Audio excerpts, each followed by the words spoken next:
0.0000001 meters equals 1 micrometer. Think of meters like big steps and prefixes like little flags that tell you how small or big a step is.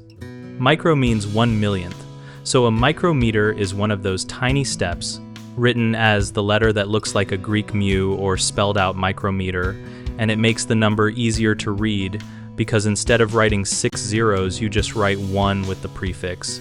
If you move the decimal 6 places to the right and put the micro symbol in front, you get 1 micrometer, which is the same size as 1,000th of a millimeter, and that helps scientists and engineers avoid long strings of zeros that are hard to check. When you convert, count how many places to move the decimal based on the prefix and make sure the units stay consistent.